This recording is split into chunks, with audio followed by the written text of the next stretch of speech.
साथियों नमस्कार। राहुल गांधी जी बार बार इलेक्शन चोरी के आरोप लगाते हुए आए हैं, लेकिन इस बार उन्होंने कहा है, सामने आकर कहा है कि मेरे पास ब्लैक एंड वाइट में सबूत है। अब ये सबूतों को लेकर आगे क्या किया जा सकता है आगे हम जानेंगे, लेकिन पहले इस बात को सुन लीजिए राहुल गांधी जी कह क्या रहे हैं। आइए सुन लीजिए।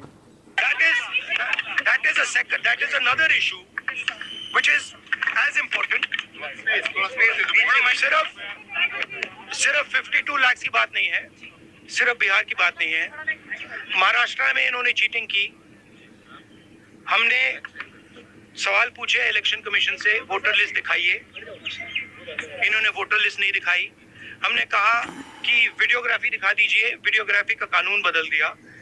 1 करोड़ नए वोटर्स आए थे महाराष्ट्र में और इलेक्शन चोरी किया। ठीक है। कर्नाटक में हमने रिसर्च की है थोड़ी। कर्नाटक में हमने भयंकर चोरी पकड़ी है। मैं ब्लैक एंड व्हाइट में आपको दिखाऊंगा, इलेक्शन कमीशन को दिखाऊंगा। ठीक है, ब्लैक एंड व्हाइट में कि कैसे चोरी की जाती है, कहां की जाती है। कर्नाटक में ब्लैक एंड व्हाइट में है हमारे हाथ में। ठीक है, ब्लैक एंड व्हाइट। ठीक है, और यही काम इनको पता लग गया है कि इनका जो गेम है हम समझ गए हैं। लोकसभा, एक सेकंड। हाँ, लोकसभा चुनाव की बात है। हमने एक कंस्टिट्यूएंसी चुनी, वहां पे हमने डीप डाइव किया। क्योंकि प्रॉब्लम क्या है, ये वोटर लिस्ट देते हैं पेपर में, और पेपर की जब वोटर लिस्ट आती है उसको एनालाइज किया नहीं जा सकता। तो एक कंस्टिट्यूएंसी ने हमने पूरी की पूरी वोटर लिस्ट ली, उसको डिजिटल फॉर्मेट किया। 6 महीने लगे हमने, मगर हमने सारा का सारा मतलब इनका सिस्टम निकाल दिया है।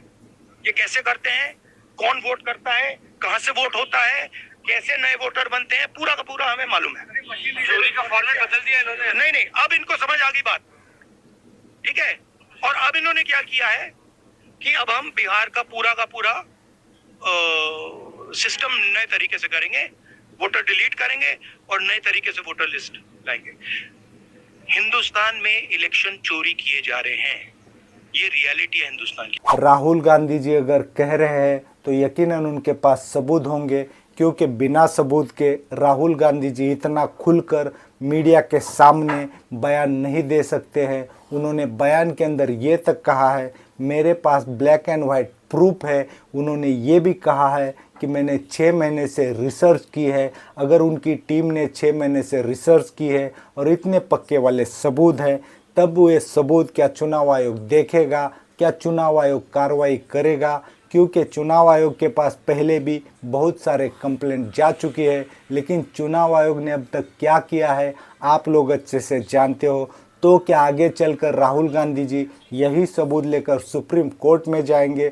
सुप्रीम कोर्ट में जाने के बाद भी वहाँ क्या होगा आप भी अच्छे से जानते हो सकता है वहाँ पर तारीखों के ऊपर तारीख दी जाए, 1-2 इलेक्शन निकाल लिए जाए। जो भी हो साथियों, अगर राहुल गांधी जी के पास पक्के सबूत है तो यकीनन हमारे चुनाव आयोग को उसके ऊपर कार्रवाई कर लेनी चाहिए। लेकिन साथियों, सिर्फ सवाल ये नहीं है राहुल गांधी जी के पास सबूत है, सवाल ये भी नहीं है क्या चुनाव आयोग कार्रवाई करेगा या नहीं करेगा।